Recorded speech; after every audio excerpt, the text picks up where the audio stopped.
Okay, hi everyone. We're going to get started. I'm going to go through some top line items and then we will go through our regular agenda.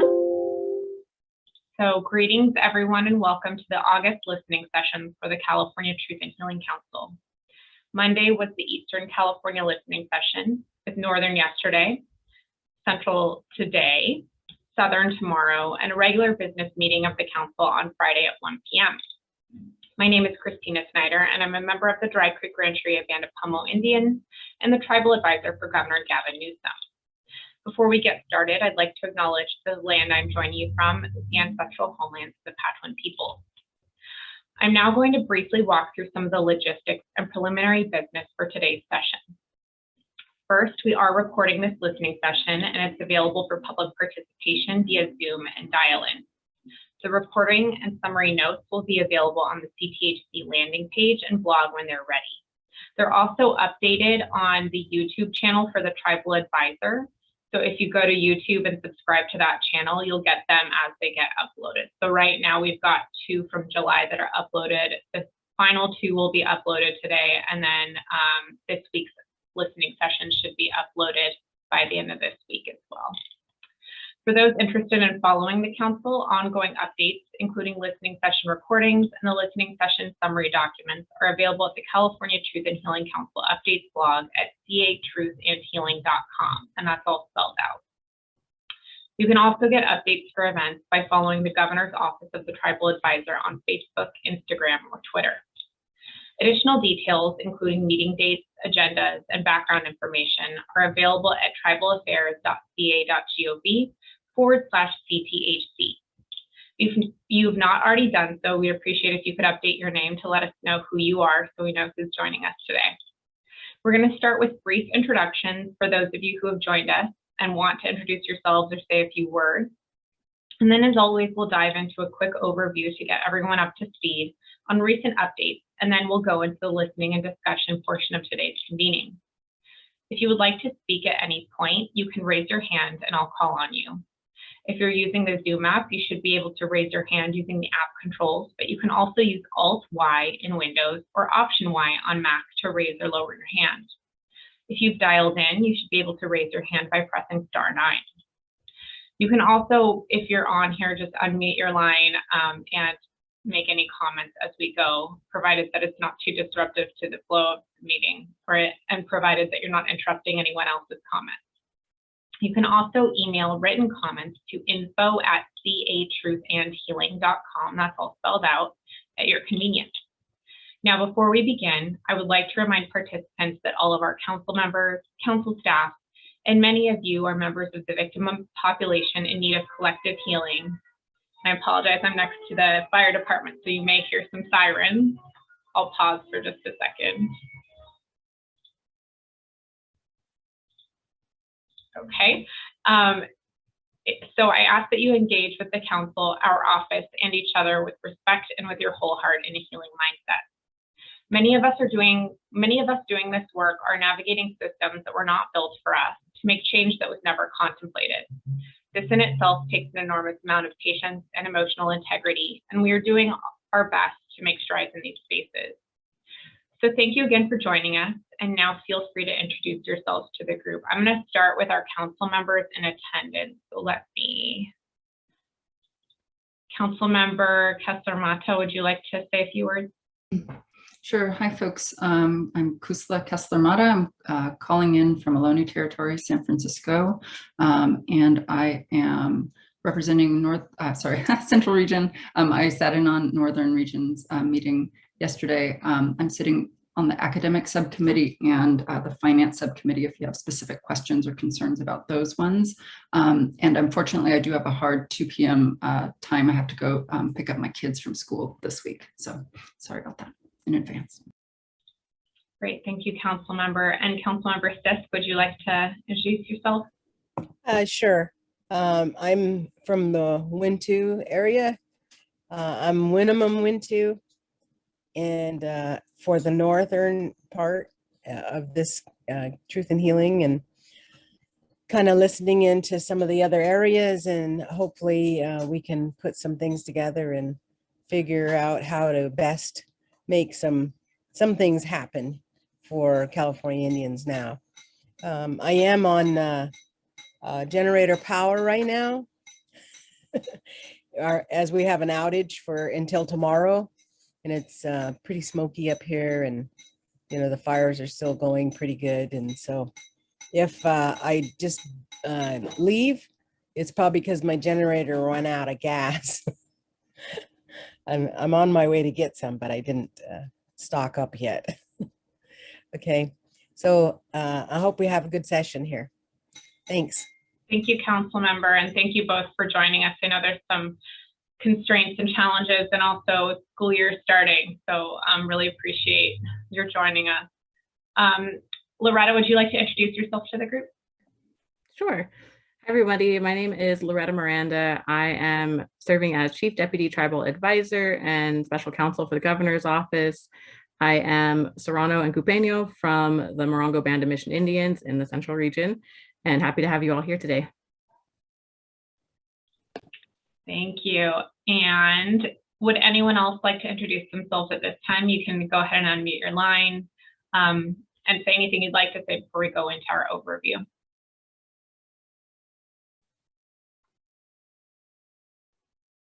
Mishishtu. My name is Didi Mansanara Sibara. I'm the tribal chair of Rumshan Amaturatai Ohlone. I'm glad to be on here today. I'm sorry I missed last month, but I'll have to go on and listen to get filled in. Also, I want to send prayers out for everyone in the fire areas.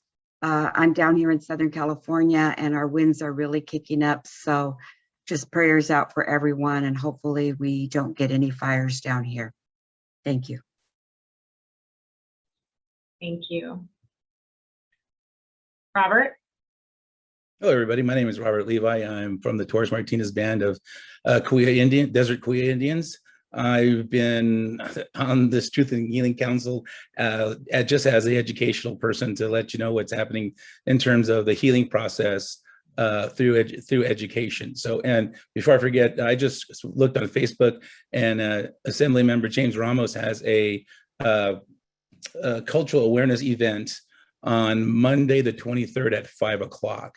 If you need more information, you can go to his webpage. And I was trying to find, he just formed the California Native American Legislative Caucus. And when you go and type that into Google, it'll go to the Democratic Caucus for California Indians. That's not what you want. I haven't a chance to email him or text him about his webpage, but I haven't had a chance to find it. But that's coming on Monday for more healing. So I'll let you guys go with that, and I'll come back with any have any questions on education. Thank you. Great, thanks, Robert. And if anyone else would like to introduce themselves at this time, feel free to. You can also use the chat to introduce yourself if you prefer. And if you've dialed in, again, it's *6 to unmute your line if you'd like to introduce yourself to the group. Hilili, Kathy Core here, coming from Yoka Sacred Land. And I just want to apologize beforehand because I'm going to need to leave around 1:30ish to go pick up grandbabies today. But I'm happy to be here and happy to join in with this listening session with everyone. Thank you. Thank you. And that actually brings up a good point for something that we might want to talk about as we move forward. Is whether this timing in a more open state is not super conducive to people joining because they have other obligations and other things that they need to be doing with their families and loved ones. So maybe we can have that conversation later on as well about timing of these. Would anyone else like to introduce themselves to the group? And I forgot to mention, we've got Michael Park on here from my office. Several of you see frequent emails from him, and he helps things run and helps keep Loretta and me sane. And if you have anything that you'd like to send directly to us, please feel free to direct chat him, and he can send you our contact information or direct you to anything that we've talked about today. anyone else, if you'd like to introduce yourself to the group at this time, please feel free.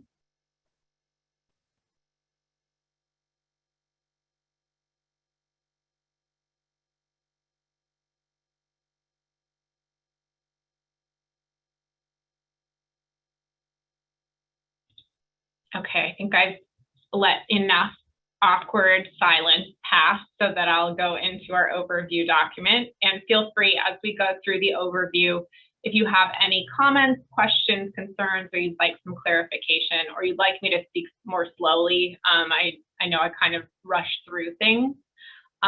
Please feel free to stop me and have me either slow down or ask any questions as we go. There are no bad questions in this space. This is a completely new, novel initiative. And so everything we do is kind of a new thing. And so if there are things that we aren't capturing, if there are angles we aren't seeing, if there are voices we aren't paying attention to, we would love to hear that feedback, because we're kind of, all of this is community driven, community informed. And if it is confusing to all of you, then it's going to be confusing to everybody. So we would really appreciate any feedback as we go, or if there's any clarification that you'd all like, we are happy to provide that. So I'm going to go ahead and share my screen.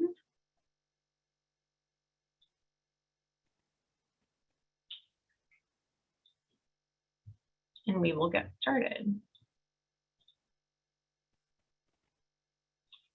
And Loretta, is that showing up okay?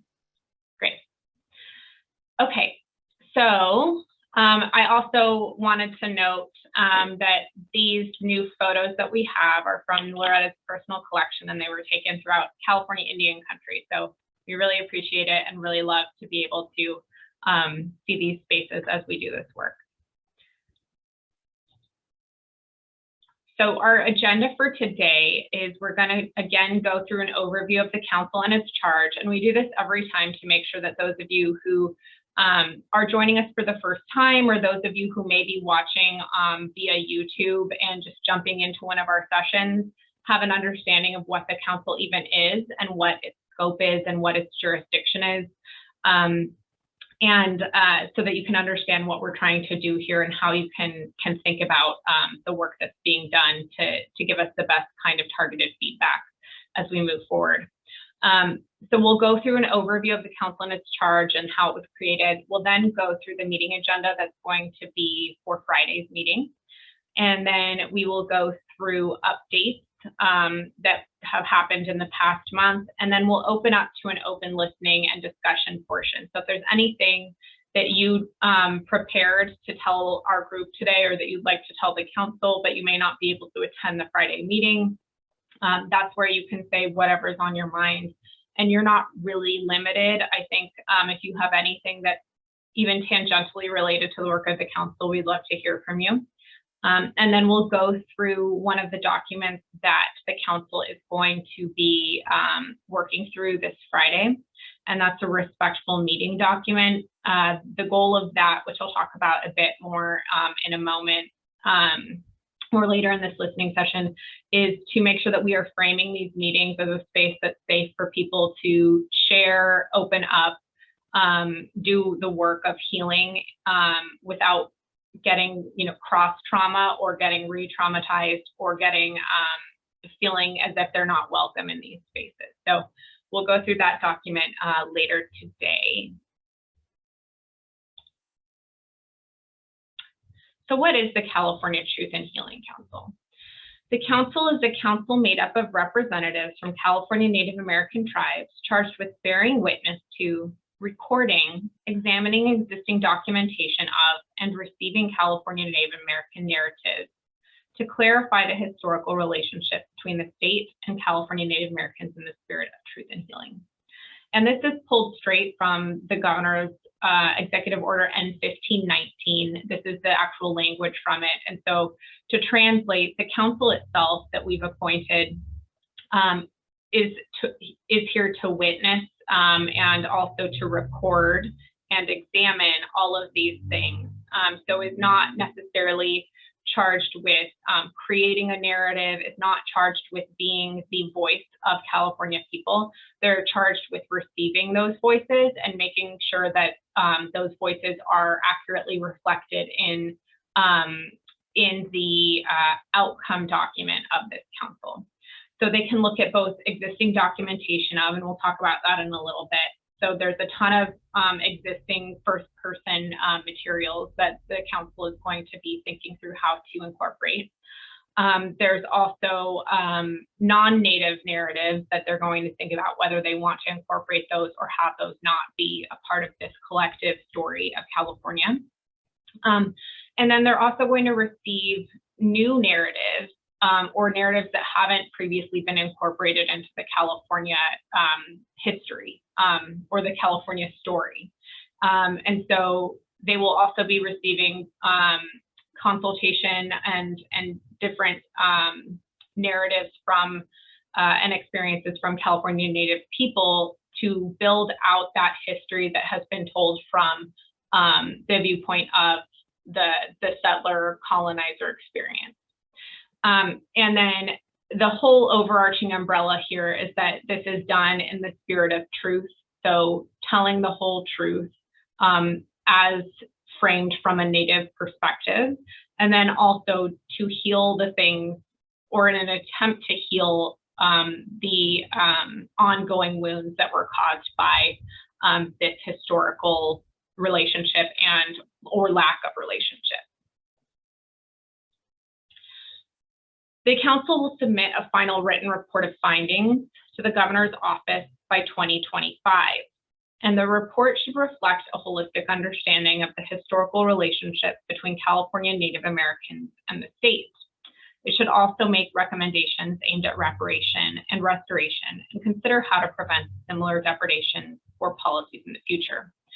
And we've spoken internally on staff side about what this might look like and whether it's a single document or whether it's a kind of layered outcome document where there's multiple goals. And this is something also the academic partnership subcommittee has thought about is, is this, a research product that is primarily facing more academic circles, or is this a policy product that faces policy circles, or is this something that is a public product that faces Californians and Americans generally to understand and humanize a truth that has gone untold for a long time. And kind of what we've been discussing and are going to discuss with the council is maybe it's all of those things, and we have different kinds of products that incorporate different kinds of narrative and storytelling and just even structure to accomplish those goals. So the council is organized under a charter and is made up of voting members and non-voting members. There are 12 voting members from each of the 4 regions, with 1 seat for a non-federally recognized designee in each region. And then they all have alternate voting members to ensure quorum. One thing that they haven't discussed yet is how to add in non-voting members of the council. And so we may discuss that in September or even in January. And it's possible that maybe there is a structure where subcommittees add non-voting members as determined by the needs of the subcommittee to make sure that we have all the people who are useful in this space and working toward the things that this council needs to be doing. So we'll have that discussion in a later meeting, but it's something that they may want to consider in the near term. For the public, the council welcomes and encourages all available methods for public participation. So that includes attending and observing all meetings of the council, submitting written statements to the council, making oral statements and testimony to the council, participating in interactive dialogues, panel discussions, and informal meetings, or organizing and hosting affiliate events on issues relevant to the work of the council. So this, for clarity for this group, is in the context of similar types of bodies. So for example, the Human Rights Council of the United Nations, there's other groups that organize around those events. so that they can have parallel discussions on things that may not be under the purview or under the examination of that council at the time. So in the context of this work, that could mean, organizing discussions around the role of the Catholic Church in California and how it impacted Native people throughout the state.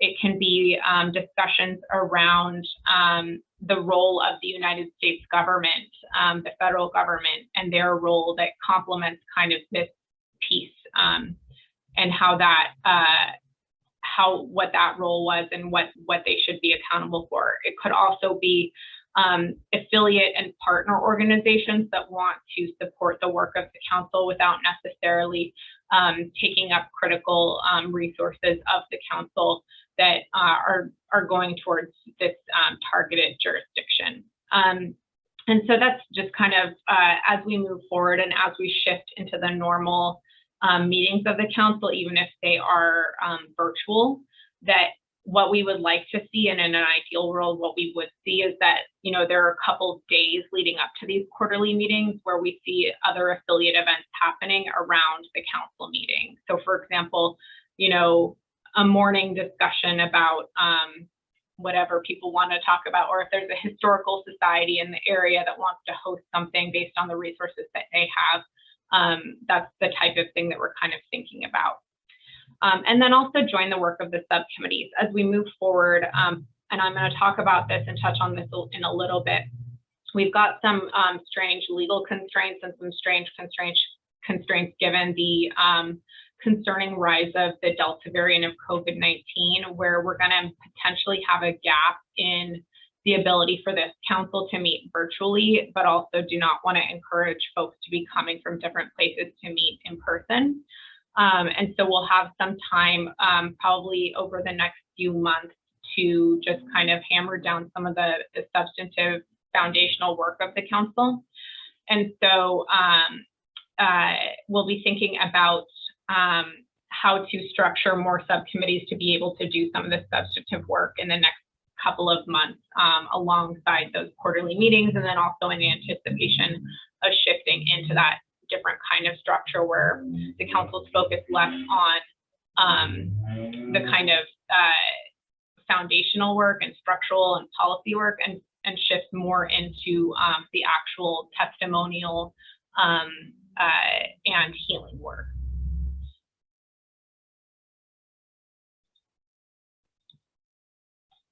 So tribal consultation. If you are a California Native American tribe, and that's a legal term from California statute, so that's all of the tribes on the NHC contact list, we're seeking to begin initial consultation meetings, and these would be virtual or conference call. And we'll be sending a formal request for consultation in the following week. You can also reach out to this email, the info.tribalaffairs@gov.ca.gov, if your tribe is ready to meet. And really what we want to do with these initial consultations is chat about the council, chat about what your tribe's needs are and what you'd like to do with the council, so that we can prepare for potentially having a follow-up meeting where we have all of the resources available to meet your needs. So a follow-up meeting would mean likely in person, but also at the initiative of the tribe, and also dependent on where we are at with COVID-19, and we'll be on our end getting more built out to be able to bring some technology to you to record some of your narratives, or just if you have people who would like to have anything on the record and capture that, we can have a video and a recording option. So no pressure, you don't have to go on video if you don't want, but we are going to stock up on some portable ring lights for people in case they want to get on video and build out that content. But so that's kind of what we're thinking, is that, we'd like to have kind of an initial planning meeting so you can get an idea of what we're looking at and what we're thinking about. And we'd like to know what you're looking at and what you're thinking about and what you'd like to share, so that we can prep for, coming out, capturing what you'd like to incorporate into this work, And then one thing Loretta and I chatted about yesterday is just making sure folks know to that what is shared within the context of this is all, public record. And so the idea is that you would share only what you are comfortable being part of that public record and not what you wouldn't. So once it's in public record, we have a lot less ability to shield it from folks that want to see it, unless it's a cultural resource or sacred site. So just wanted to frame that as well. So what we'd like to do is just have those conversations on a one-on-one basis with your tribe, understand also whether there's things that you might need to be able to engage with the council. So if you're not quite sure what you have, but you have a lot of stuff, or you don't have anything, but you'd like to get some assistance in researching what's out there in the world of primary sources for your tribe, we'd like to know that as well, because we can feed that into the funding subcommittee and they can start feeding that into our philanthropic partner who will help to assist your tribe in being able to engage with this work. And I don't think I have that in the updates, but I'll just say that one of the things the philanthropic partner Decolonizing Wealth project is looking at right now is standing up kind of a community fund where they're trying to basically be a revolving door for funds. So if a tribe or an individual Native person says, hey, look, I would love to come to these meetings. I'd like to come for a couple of days, but I just don't have a travel budget, or I don't have funds to take care of my kid, or I've got to pick them up from school and I need to help with that, then those are the types of things that we're thinking that they'll contemplate. And those are the types of things that the funding subcommittee is going to start thinking about in terms of what are acceptable uses of funds in a community-driven way. So for these initial consultations, and then also even follow-up meetings, we're very flexible about the method and the mode of those meetings. And meetings will be recorded and transcribed. There are options to have offline conversations as well if folks are concerned about things becoming public records. So just wanted to put that out there. And then tribes can share as much or as little as they're comfortable with. Because this is a truth-telling initiative where we're trying to reframe the public discourse on how California Native Americans got to be here in the state that we're in right now, but also how history didn't begin when gold was discovered. We encourage you to think about what would be helpful from your tribal perspective to incorporate into a consensus narrative and a consensus history. And then outside of tribal consultation, the council and my office are available to meet with Native American individuals, organizations, and groups at your request. So we're happy to always meet one-on-one as well. And Loretta, feel free to jump in if I'm missing anything.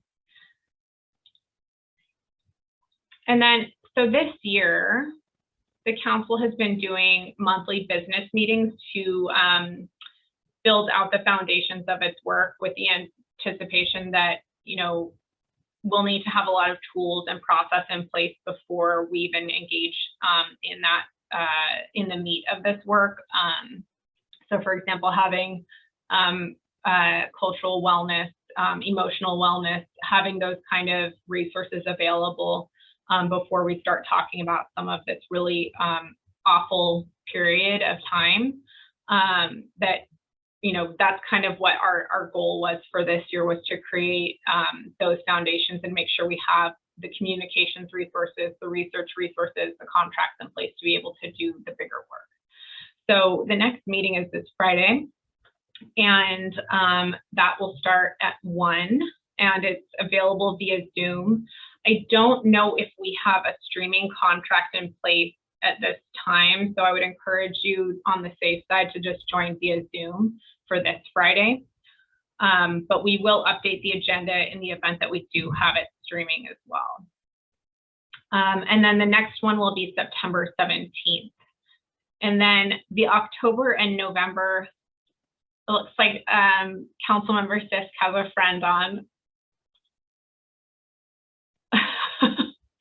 The October and November meetings are subject to change based on changing COVID-19 conditions. So as I mentioned, we're seeing some pretty concerning conditions with the spread of the Delta variant. And we are having some expiring waivers for open meeting requirements. So the reason that the full council is able to meet virtually right now is because of some executive orders that created waivers for both the Brown and the Bagley-Keene Open Meeting Act, which are state legal requirements to have open and transparent meetings. And those laws also require an in-person element. So those waivers waived those, but they are expiring at the end of September.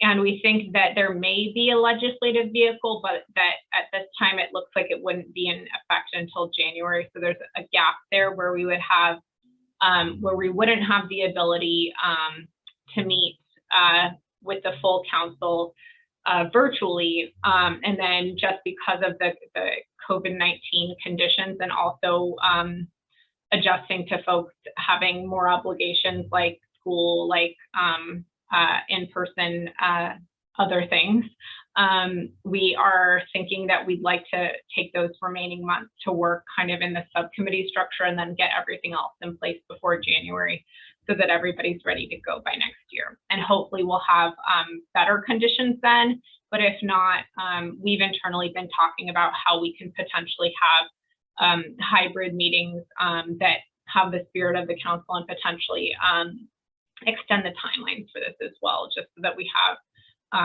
a bit more time to be able to do this work well. Because really this is such a community healing type of thing that we want to make sure that we're doing it to its potential without, you know, without, and I don't want to say it because this is something that we have, without meeting the moment of that's required of us right now, where we really have an opportunity here to do some real good work. So now, Loretta, you can check that off some bingo for Newsome lingo. Okay. So this is the agenda for Friday. We'll go first into a welcome, and then we'll do roll call, and then we'll have a traditional opening. And the traditional opening, we open that to the community as well. So if anybody would like to give a traditional opening, please reach out to Michael, and you can direct message him right now, or you can email us at that info email, and we'll make sure that you have presenter credentials so that you can do the traditional opening. We'll then do an approval of the minutes for May and June, and then we'll go through council member updates, which is anything that council members have kind of done, spoken with over the past month. We'll then go through the public and community engagement and input, and that's the part where we update everybody on what we talked about this week. And then we'll go into the subcommittees. I'm going to be recommending to the council that they go ahead and create the status and staff, hopefully, the status and identity, the education, and the elders subcommittees, so that we can just get those stood up, because a lot of the work from those, a lot of the substance that's been in discussion in these listening sessions and then also in the council meetings are better fit within the constructs of those subcommittees, and they can just get started and start reaching out to the folks that they'd like to engage. And then also build out those subcommittees with non-members and think about who they'd like to add as well. And then we'll talk about other subcommittees and just have a discussion about what might be needed. Some ideas we have about this are anything that would be helpful to build out those policies and procedures over the next few months. And then other things like a strategic planning type of subcommittee, but we'll talk about that in a moment. And then we'll get updates from the different subcommittees that are already created, if there are updates. And then we'll go through some of the draft documents, and that's for those of the council members who are on right now. Those Word documents should go out to you, I think, today, so that you can review, and then we can redline in real time. but we'll go through the public engagements and public relations guidelines and process draft review. We'll go through the council member code of conduct or code of ethics draft review, respectful engagement in meetings and listening sessions draft review, and that's the draft we're going to go through today. And then we'll talk about the next meeting date and topics and open up for public comment. As always, public comment starts right at 3 and goes until 4 or until public comment is done. So for those of you that would like to come and provide public comment to the full council, you can go ahead. You can either do it on any of the agendized items, or you can just show up at 3 and give your public comment then. I did want to mention you can also send written comments, and you can send that to that info@catruthandhealing.com as well, and we can provide that also to council members. And if you could just note that it's public comment for the meeting, that's helpful as well. So I wanted to give an overview of the timeline. Too many moving pieces on my monitor. And so this is kind of what we're looking at for the next several months, is that staff will work with the council and the subcommittees that are stood up to finalize state and third-party contracts to do some of the work, provide training and tools for the council and public to participate in the process. And what this means is we've heard both from the council and the public that it would be very helpful to have some training on trauma-informed work, tools to kind of navigate this type of thing. And we'd like to develop those and have those available on the website so that people can kind of have like a workbook really of what they can do before engaging in the council itself in these quarterly meetings. And so we're going to be thinking about how to build out those tools and training. And then also develop a draft strategic planning document so that we can frame the work while not like necessarily in substance, because we're not quite sure what we're going to get over the course of the next few years of this work, just getting an idea of how we're going to do it. And then draft additional policies and procedures, and then build out subcommittee work and work product, and develop communications and web-based materials. So then in 2022, subject to any COVID-19 constraints, the council will begin its regular quarterly meetings. And again, as a reminder, those quarterly meetings are March, June, September, and December. So unless there are major constraints, we would plan on having the first 2-day meeting in March. And one of the things that we're thinking about doing is having more targeted discussions with the regional representatives on the council. So for example, having the Northern California representatives have conversations and also listening sessions and discussions to think through things that are specific to their region. So both in terms of scoping and substance.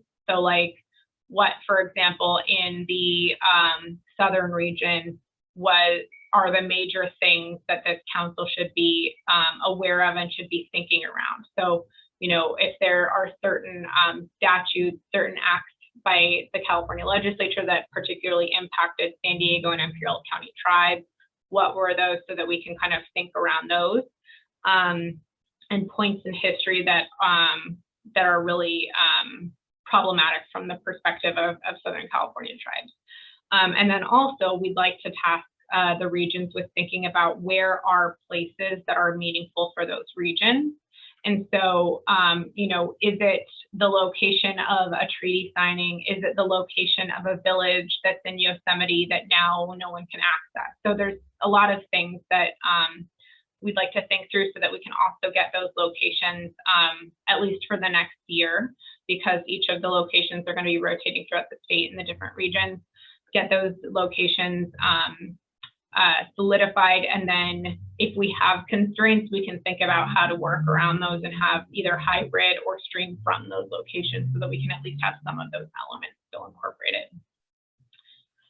So the council subcommittees did not meet this month due to scheduling constraints and also just life. So they will meet over the next month and we'll be flexible about that. And so the Academic Partnership Subcommittee is developing a mission and vision statement, and we'll meet with the State Library and Archives to assist in scoping the work of the council. And so that is, they're working with the State Library and Archives to identify what are existing resources within those spaces to see how much work and what kind of partnership they might need for those kinds of, to get through those kind of resources.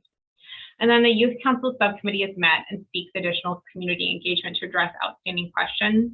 Staff in the subcommittee are planning to host a youth convening kickoff, which is currently in development and will likely be more of a virtual type of thing. But we do want to get youth all in one place to kind of figure out what they want to do with something like this. And then the Funding Partnership Subcommittee has been staffed and will meet with the council's funding partner organization to develop a process for engagement, and then also advise on the development of community funding priorities and current council needs. So that funding partner is thinking about what does the council need moving forward, and then also what does the community need moving forward.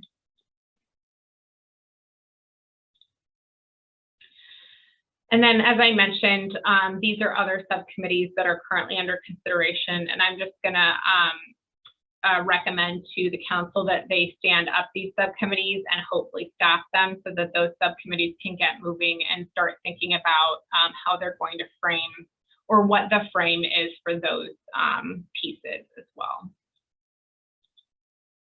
I'm going to stop sharing my screen and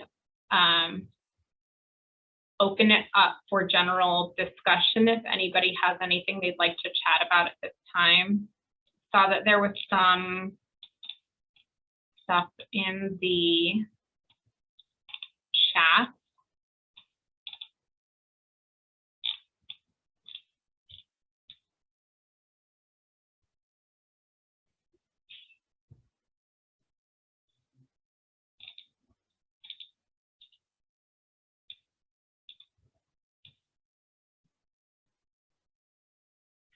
Okay. Lots of introductions. Christina, can I ask a question? Mm-hmm. So the last slide, you had mentioned the various subcommittees that may be formed as well. And I remember previously the Central Regional Group had talked a little bit about, recognition and disenrollment as being kind of two separate entities. And then, but the way that your proposal had it laid out, it would be status, I think status and identity. So basically merging them under one, is that correct? Yeah, how I would propose it, just given how this council's reach is that I think that from the state's perspective, there are things related to status and identity that should be incorporated and should be a lens in this work. But how that is organized, I would prefer to leave to that subcommittee. So the subcommittee could potentially split it into two things, or it could not. And I think that would be part of the substantive discussions of that subcommittee. Because I think that the two have related challenges, but also are different things, but are different things for different reasons that may have less to do with the state. So I don't know how to reconcile that, but I also don't know that, I think it's something that needs more discussion and thought, that I don't know that, yeah, I'm not quite sure like how to reconcile it. And so I'd prefer to have that conversation happen in those like detailed discussions where you have all of the experts at the table. So maybe you invite, a Gabe Galanda to talk about it, and you invite about, disenrollment, and you invite, someone who works on recognition to talk about that. And then you can kind of figure out what are those differences and whether it makes sense to make them different or the same within the context of this work. That makes sense at the council level, but not necessarily sense at the subcommittee level, just if only because we're restricted to what, 2 or 3 members maybe of the council on the subcommittees. per subcommittee. So then it would only be whoever self-selects onto the, so it's like hard. Sounds like that discussion needs to happen at the Gabe coming needs to happen at the council level. But again, this is more for the central folks, because I feel like we already kind of talked about this a little bit here. And I thought that there was pretty clear indication that folks wanted those two separate, treated separately. But maybe I'm misunderstanding. So I'm kind of asking also to the group, right? What are your impressions about this?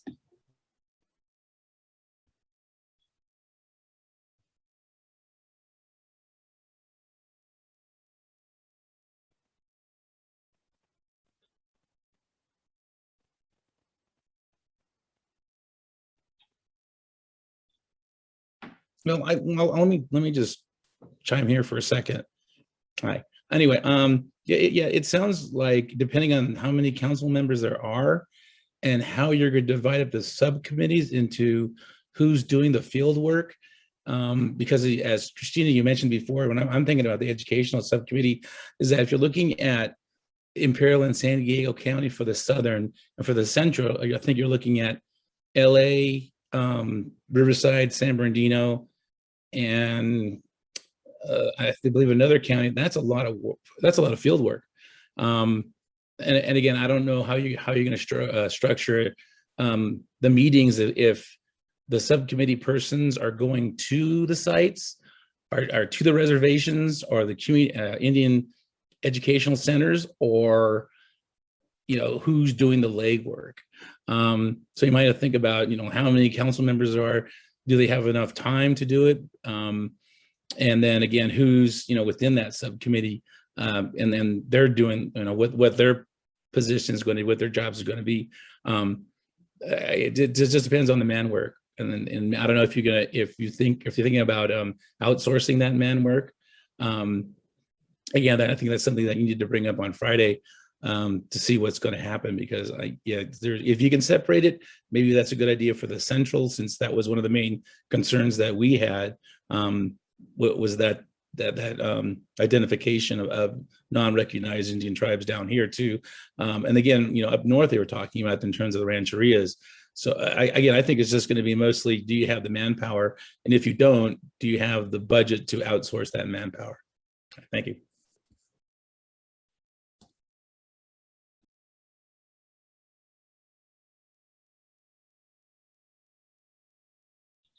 And I think from staff perspective, we're not married to any path forward. I think what we'd like to do is stand up the structures so that we can think about what those structures need, but also with the scope of not creating expectations and not necessarily turning this council into something that it isn't under the framing documents. And so I think that's kind of where our thoughts are, is that, I don't know that we have enough substance at this time to make concrete decisions about the role of that. And it may be that this is like an initial type of examination with a recommendation later. But that if we want to start having those conversations that come back to the full council for consideration, that we'd like to get at least the mechanisms or the structures in place to be able to do that. Okay, so what I'm maybe hearing is it's a place, right? So basically, like the issues of unenrolled or disenrolled, sorry, not unenrolled, disenrolled individuals are not covered necessarily by the work of the committee as it's written in the charter, right? So, or the council as it's written in the charter. So therefore, we're trying to create a place where it could potentially, people can have an outlet. We can kind of account for that stuff and make sure there's a there. Is that kind of what you're saying? Sort of. I think that's close though, where, I think that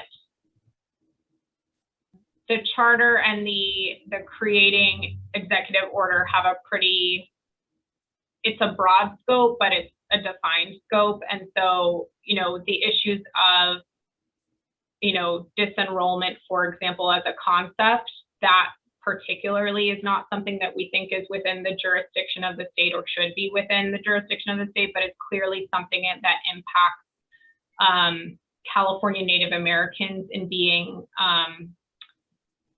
who are descendants of this legacy. So there's pieces of that I think fit very neatly, either as a lens or as a particular focus for reparations, for example, but that I think we need to just think about more, and are hoping to have that place where you can think about it more and can potentially have, like the Gabes there, to talk about that and flesh that out a bit more. What are we doing here? Yeah, I also had a comment on this too, because you know, we're developing that charter, right? We're the ones who are going to put into the charter what we need to have happen. I have my grandkids home with me right now. Go. I'll come with you in a minute. School's got no power today either. Go. Just a second. Hurry, go.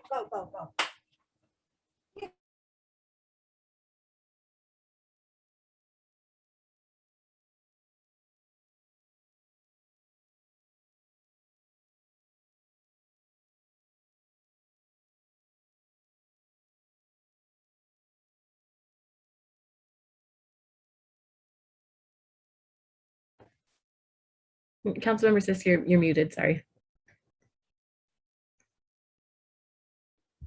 Okay, I just wanted to say that, you know, this is the Truth and Healing Council for California Indians.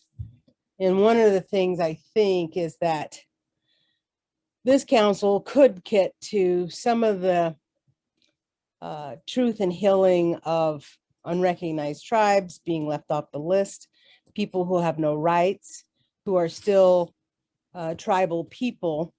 And what is it that the state of California can do about that, regardless of what the BIA or whatever the federal agencies are? We already know that, one, the application process for federal recognition is debunked. It's gone on for 40 years and nobody gets recognized. And we have the state with the most Indians in the country. We have the state with the highest population of Indians, yet our California people are not getting the services. They're not getting the grants. They're not getting the scholarships to go to those schools that are developing all these great programs. And we have a chance to do something about that one way or another, to identify, at least to identify to the governor, all of the things that we're not getting, that we're not eligible for. And the truth is that my cousins, my first cousins, are getting everything. But there is no trickle down process with the total federally recognized homeless Indian camps to the tribes. And I feel like that because, you know, we have a history here. And we have a history that includes those rancherias that we all paid for. We all paid for those rancherias to exist. But we didn't know that they would turn up to be the only recognized people in California. And that we, the little rancheria that sits here in the Redding area, would be those 28 people and their descendants would be the federally recognized people in the 80s. Otherwise, we would have fought that differently. But we were supportive of them regaining their status after they were terminated. And as they unterminated, we became invisible with no rights. And I think that the state of California needs to figure out, how did the executive branch of the government overturn something that was a judicial decision on a court matter to say that we no longer qualify for those services and that we now have to apply to the federal recognition to get the exact same services that our elders fought for 50 years.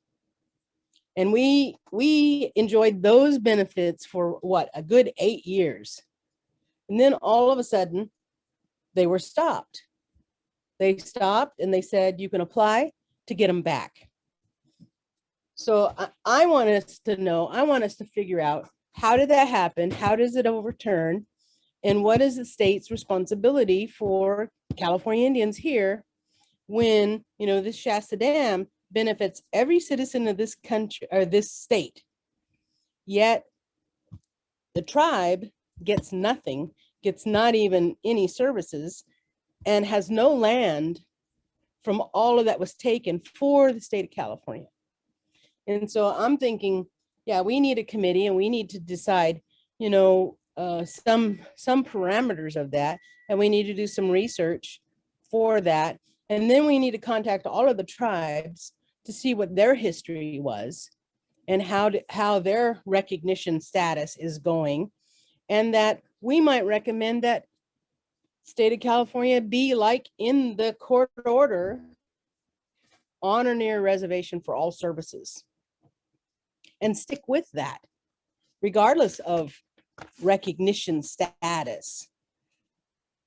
So I'm for us doing something a little more concrete, because we have a lot of people who are hurt and they're unhealthy and they don't have any opportunities that everybody else has. And it's unfair. It's not something that we should continue to live with, because we have no rights.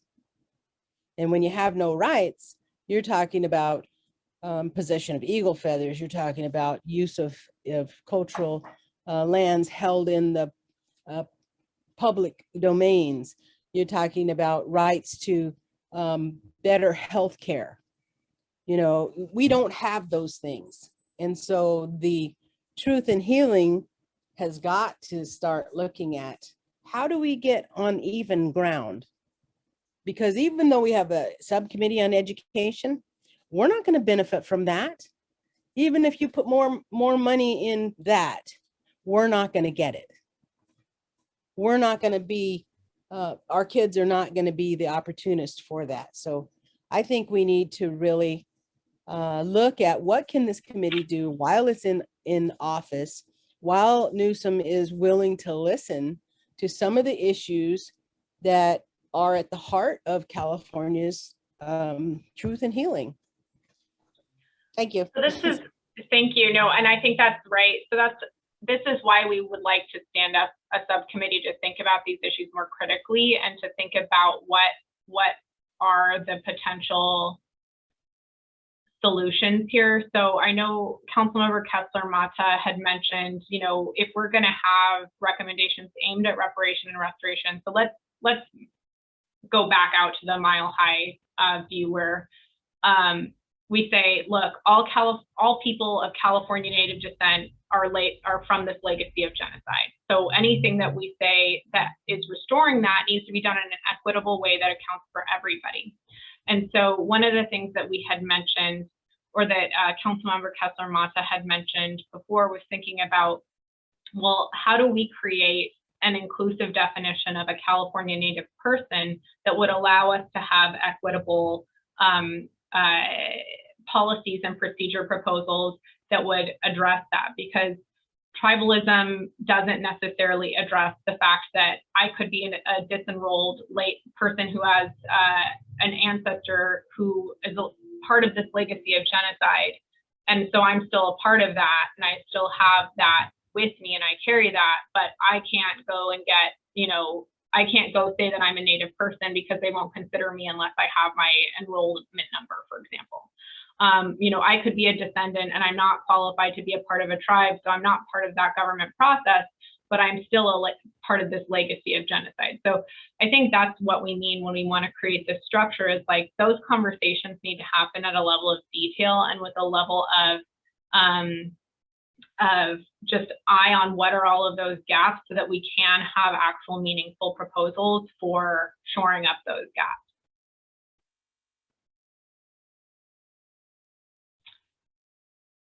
And it looks like Councilmember Kessler-Mata had to run.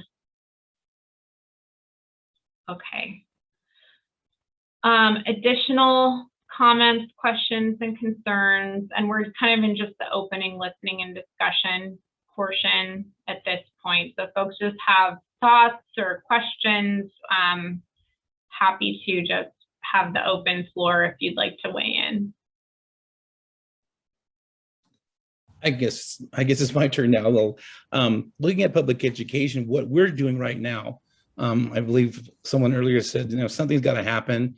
Well, in the educational realm, something is happening. We're in the midst of putting more California Indian history into the history social framework for the state of California. My wife and I have written curriculum from the California Native American point of view. Kuya Desert Kuya is where I'm from.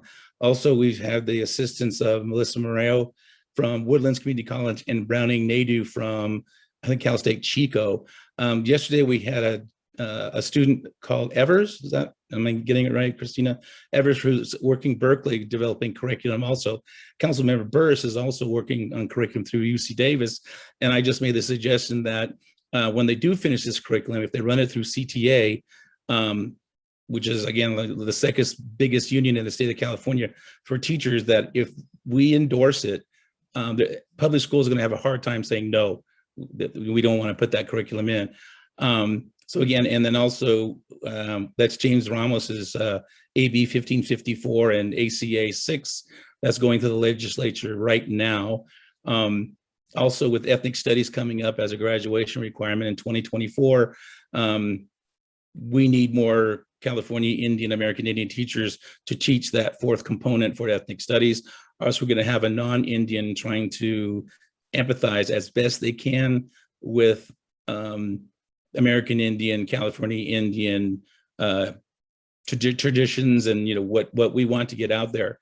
So again, that's why Marisol's here from Cal State San Bernardino's. I wanted to get a feel for what's going on in terms of this truth and healing. Not only getting students to go to Cal State San Bernardino, but also get teachers acclimated to American Indian education, taking a Native American studies course, or even the teacher credentialing program, have them required to go through an American Indian studies course in terms of teaching our youth, because it's a whole different ballpark teaching American Indian students. I was spent 3 years down at Sherman Indian High School teaching there to begin with, and they're fun. I mean, all the kids I taught from Sherman to Notre Dame High School, which is the Catholic school down here in Riverside, California, to Upland High School. Kids will be kids, but Native American kids, they're a whole different breed. I thought there was more fun teaching them. But again, that's what we're looking for. That it's not so much limited to non-recognized, recognized Indian tribes. We're trying to get the word out there. And again, looking at Northern California and even LA County is, those non-recognized tribes. If you get the curriculum there, if you get these teachers who want to go to the local tribes and rancherias and say, give us your history, let us put that in the public schools, that'll get out there. It'll get to the students, it'll get to the parents. And trust me, definitely to the parents. And that's one thing I would really emphasize. And again, that's what we need. So again, we talk about healing. We're doing something. This is part of the healing process to get all Indians and non-Indians to realize California history is not limited to just that. You can't, like I said before, you can't tell California history without explaining California Indian history. So again, that's what we're doing right now. Also, my wife and James Ramos are now on the Instructional Quality Commission, which does this curriculum meet the standards in the state of California? And again, next year, I think in 2022, the History Social Studies Framework is coming up for review. So again, we're at the right place at the right time. We are doing something. And again, I can't emphasize how important it is. And everybody else has their own committees, but in me in the educational field, this is what I'm doing after I've retired after 40 years of teaching advanced placement in college prep US history. Hopefully with Christina's help and Loretta's help, everybody's help, we can get this done, and Marisol's especially. So thank you guys. You keep saying that you're retired, but I feel like you're working even harder now. Well, I'm just not in the classroom. I'm just doing other stuff that educating the world. Nobody. I just like to do. So Mr. Levi is one of the busiest, most retired person that I know. Oh, and there, Mitzi's here too from Cal State San Bernardino. So welcome you guys. All right, thank you. Thank you so much. Thank you for having us. Great, thank you all. Oh, Dee Dee, would you like to say? Yeah. My son attends Cal State San Bernardino also. Just wanted to throw that in there. Was that the person with the same shirt as Marisol has on right now? Yeah, I walked up. I called him to see if he knew her. Anyway, I just want to mention, I've been going to some meetings in San Jose about removing a statue and talking to the Arts Council and different people. And one of the things that they talk about is educating the community on why these statues need to be removed. And I told them, I said, yeah, you can educate the community. Well, let's not really remove the statue, but let's just, educate them. And we could tell people, what the truth about these people. And I said, you could tell them, but if you tell them, that's only coming from you. What needs to happen is it needs to be told in the schools. The truth needs to be taught. It needs to be in the books, because then it's only you telling them. Until we get the real truth out there through the schools, through education, it's not going to mean anything. And, because they're doing anything and everything they can to keep these racist statues up everywhere. Well, we can tell the people the truth. Well, this statue's been there for 50 years, and now all of a sudden you want to tell the truth just because we want it down. So, this education is a big part of it, and at first we were told, well, it's going to take at least 20 years through the education system to get the truth out there. Well, I don't believe that. I think that, once we get, like you mentioned, Mr. Torres, once we get enough people, or Mr. Levi, I'm sorry, once we get enough people out there educating the kids, educating each other, it'll happen really fast. So I just wanted to mention that. Thank you. Oh, no, I totally agree with you. My wife is Miwaka Hopi, and she's just rewritten some of the 4th grade Mission Indian stuff to include other items that the teachers can do. And again, the teachers are the ones that I'm afraid to say is that they're the most stubborn to change, because they've been teaching missions for, like I said, 30 years for the old timers, and they just want something new to do and bring into the curriculum. But again, that's what Marisol and Mitzi are going to do at Cal State San Bernardino, I hope, with the credentialing program out of there. And like Christina and Loretta, we just found out that Chico and Humboldt, I guess their teacher credentialing program has become defunct. So I can't think now of any Cal State or UC that has a teacher, an American Indian California Indian teacher program. Hint, hint, San Bernardino, hint, hint. And then also, we mentioned the gold rush and the miners.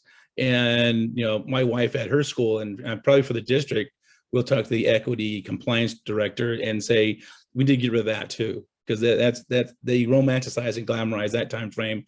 And my wife's trying to tell them, they're rapists, they're murderers, they're scoundrels that came here to the state in 48 and 49.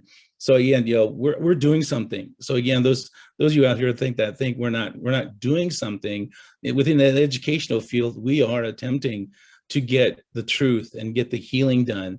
Because again, if in Northern California, or even in Tongva land down here, if teachers explained to them what was going on in terms of the history of what was happening, and all the massacres that were happening with Captain Jack up in Northern California, down here with the Serrano Indians being hunted.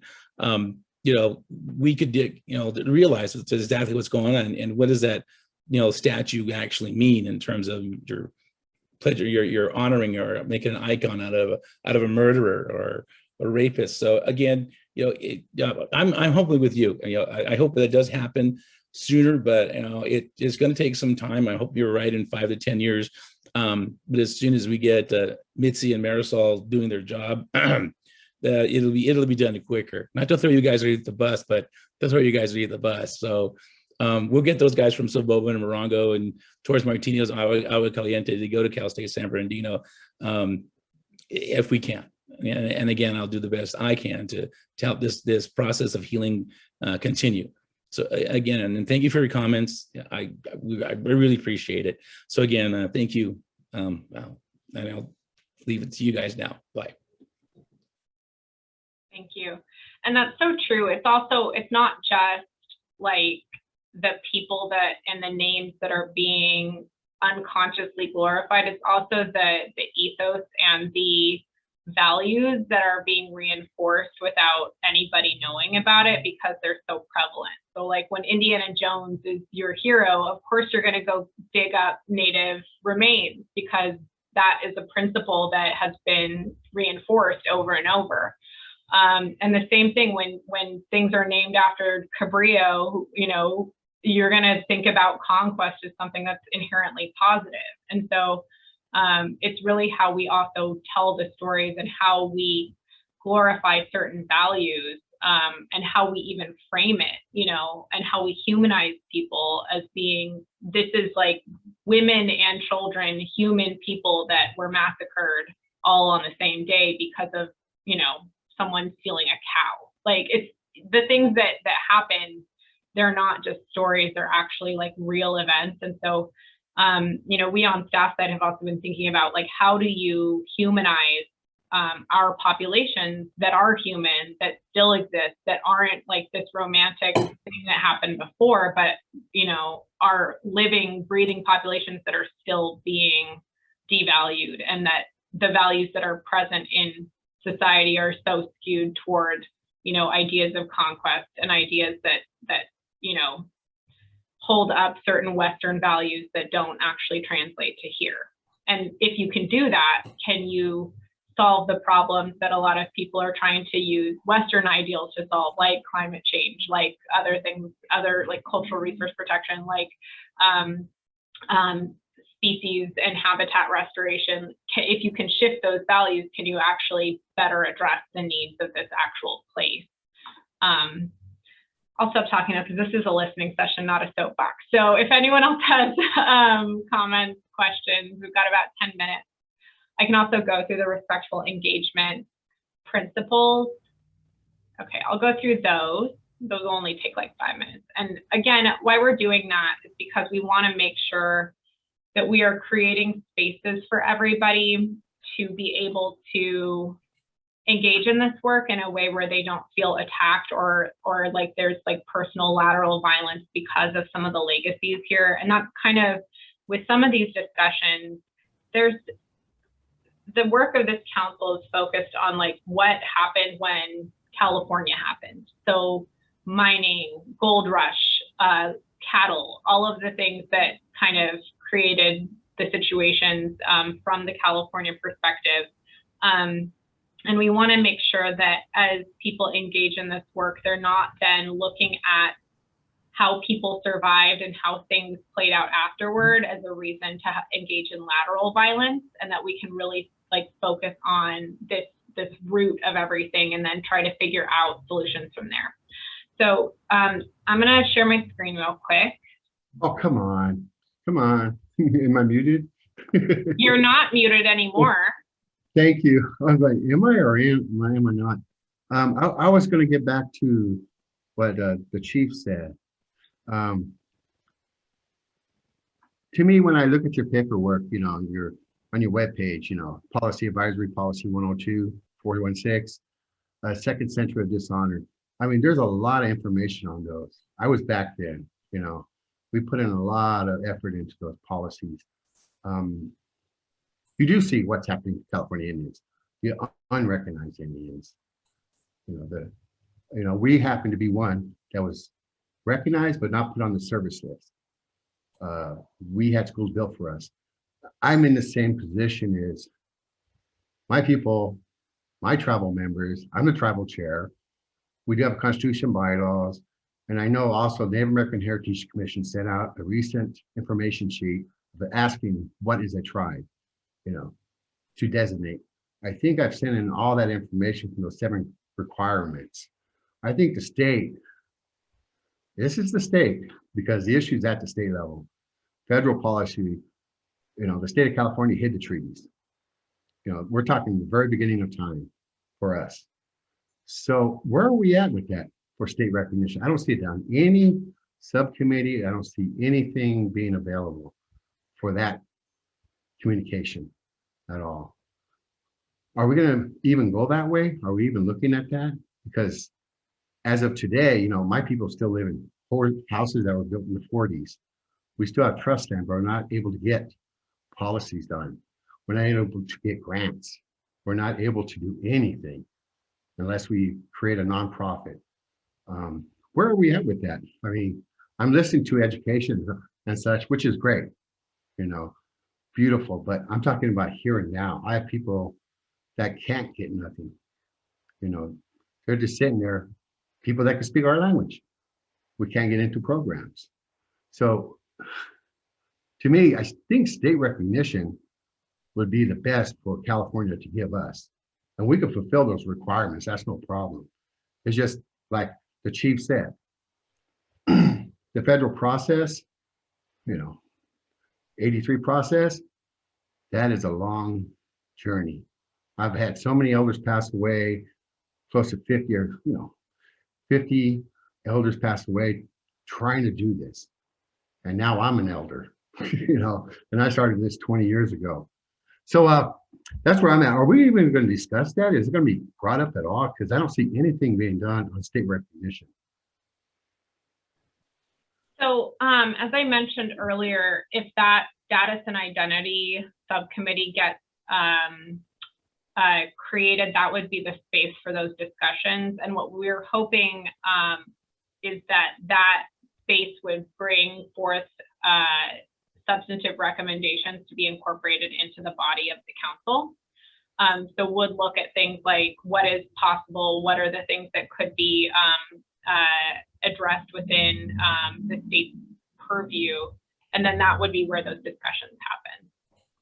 Yeah, because you do on your website, you're talking about the issues that were, subcommittees were created years ago, 97. I mean, this is not nothing new. I've read them. And to me, this is an opportunity for the state to come back and give us what we need. We need state recognition. Not as great as federal recognition, because most of our tribal areas is under federal jurisdiction or national, federal jurisdiction. And I'm just going, is this even remotely close to anything that's going to help us tribal recognition? Because we got a constitution, bylaws, we have our history, we have 10 different ethnographic studies done on my people. We are outside a reservation. We're not a rancheria. We lived in our village. We went to school, went to boarding schools. I've been telling you this for the last 4 months. So I just wonder if we're going to go that way, if there's anything going to be attempted, because to me, it's very hard to sit here and listen and hope and pray that something happens in that area. Because I know 6, 7 unrecognized tribes, they pretty much gave up, the unrecognized tribes gave up, and so that's what concerns me. To me, I think that, recognition would be the best thing for us. And then it's a stepping stone to federal recognition. Thank you. Thank you. So we've got about 4 minutes. I don't want to cut off comments if folks have come to chat about anything, but if folks do not want to add more comments, I will very quickly go through that document. And it looks like Thomas Leon Brown is unmuted. I don't know if you have a comment that you want to raise. Thank you very much. Yeah, I just wanted to expound back on what they're talking about education and the importance of education. I work as a cultural specialist for the Lake County Behavioral Health Department, totally funded by the county Behavioral Health Department, and they gave me the task of, you go out and decide what's the best healing for your Native people and what you can do in the way of healing. So I've taken that, also the education. I've gone to I get on all of the there's 5 school boards in this Lake County area. I go to every one of them and get invited to go to, and I speak about at the board meetings, historical trauma, cultural awareness, cultural sensitivity training, and I speak to them, and then I ask them about changing of the history books locally, and having me do the California Indian history classes for the 5 school districts.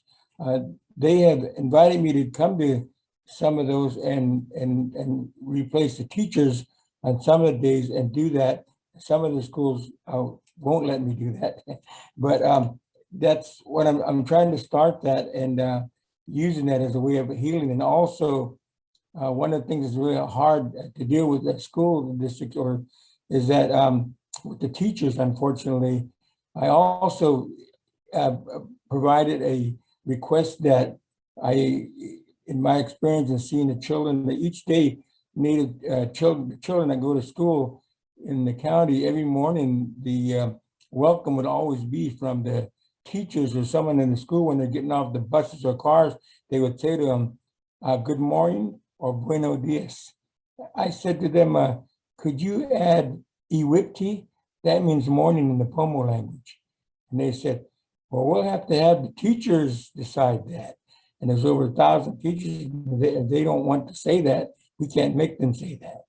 Oh, okay. So they asked me to put the index card together, 1,000 of them, pass them out to teachers, which I did. I'm hoping that they could use at least that word. So one of the idea, the vision there, is that the child's going to come back one day and say, hey, Mom, Dad, they used the Pomo word in the morning to me. Can I learn more? That's what the vision is. But I'm still working on that, and I'm glad that other people are working on things like that too. Thank you guys all. Thank you. Any other comments, questions, concerns at this time, feedback? What we'll do is, if folks want to go through that document, you can join us tomorrow or on Friday. We'll go through it again. So we are at time. So I think what we'll do is call it for today. And if you have any additional comments, questions, or feedback, feel free to join us tomorrow at 1. Or you can also email us any of your feedback as well. So we really appreciate your time, and thank you for joining us today. Take care, everyone. Thank you, Christine.